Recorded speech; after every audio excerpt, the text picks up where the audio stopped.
हमें पता है कुछ गलत हो रहा है। अब किसान भी व्यापारी बन रहा है। तो जो ऑफिसर्स होते थे, गवर्नमेंट ऑफिसर्स जो होते थे, उनको टारगेट दिए जाते थे, जाके खेतों में डालो। डायबिटीज घर घर पहुंचनी शुरू हुई, बीपी पहुंचना शुरू हुआ। तब ये लोगों के सामने जो थी सारे परेशान।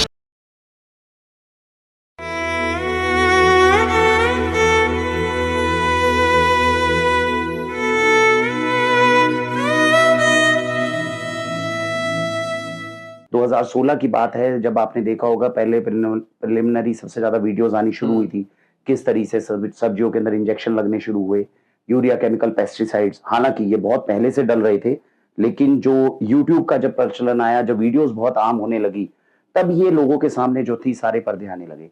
तो मुझे लगता है कि मुझे आज भी याद है उस समय पर जब मैं ऑर्गेनिक के अंदर हमने अपना स्टार्टअप शुरू किया था, बहुत कम लोगों को इसकी जानकारी थी।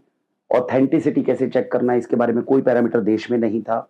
कंपनीज ऑर्गेनिक जितनी आज आपको दिखती हैं, ऐसी ऑर्गेनिक कंपनीज उस समय भारत में नहीं थी। उस समय पर आपके पास में कैसे काम को शुरू करना है, हमसे पहले बहुत कम लोग थे जो ऑर्गेनिक के अंदर कुछ स्टार्टअप कर चुके हों। Everything was absolutely new.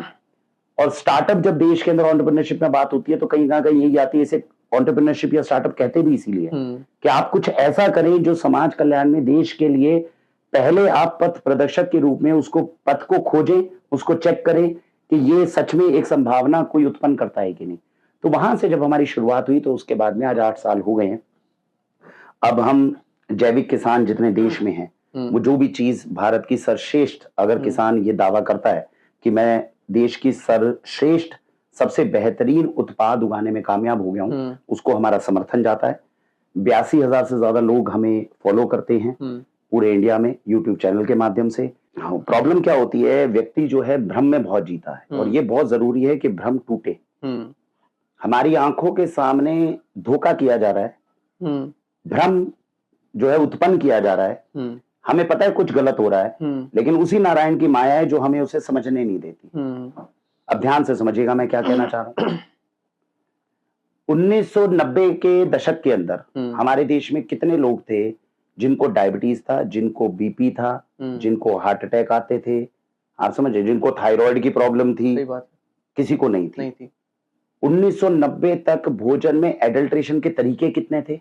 नाम मात्र होता था, यूरिया पेस्टिसाइड डलता था। लेकिन 1965-70 में जब ये ग्रीन रेवोल्यूशन आया, तो 20 साल तक शुरू में हमारे देश के किसानों ने एक्सेप्ट भी नहीं किया था। अगर आप इसकी हिस्ट्री देखें, तो जो ऑफिसर्स होते थे, गवर्नमेंट ऑफिसर्स जो होते थे, उनको टारगेट दिए जाते थे, जाके खेतों में डालो। ये गांव में है जहां पर खेती हो रही है 1965 के समय, 70 के समय, तो किसान के पास, हमारे देश का किसान ऐसा नहीं है जो आप जाओ और जाने के बाद कहो वो बाबा इसको डालो और तुम्हारा खेत, उसकी पूंजी है, वो आपको अपने ट्रायल के लिए नहीं देगा वो खेत आप। और उस समय पे हमारे देश के अंदर ये आजकल जैसे होता है ना कि तुरंत आप बोलते हो कोई व्यक्ति कहीं पर भी चल जाता है, ऐसा नहीं होता था। गांव की हमारी जो एक सोच थी वो बहुत सुदृढ़ थी, सालों की परंपराएं थी। तो जो ये 20-30 साल के अंदर आपने देखा था, उस समय पे यूरिया पेस्टिसाइड का इतना चलन नहीं था। 2000 के बाद में जब हम प्रॉपर तरीके से 1991 में हमारे देश में लिबरलाइजेशन आया, सोच बदलनी शुरू हुई, एक अलग तरह की बड़ी सोच आपने की, तो 2000 के बाद में जब इकोनॉमी ने बहुत तेजी से अपने स्तर को पकड़ा, तब किसान भी व्यवसाय के अंदर उतरना शुरू हुआ। अब किसान नहीं है, सही बात है। अब किसान भी व्यापारी बन रहा है। और जब किसान व्यापारी बन रहा है तो वो ट्रायल करेगा। तो 2000 के बाद में जो ये यूरिया, केमिकल, पेस्टिसाइड, प्रिजर्वेटिव्स आने शुरू हुए, ठीक उसी समय आप देख रहे हो डायबिटीज घर घर पहुंचनी शुरू हुई, बीपी पहुंचना शुरू हुआ, थायराइड पहुंचना शुरू हुआ।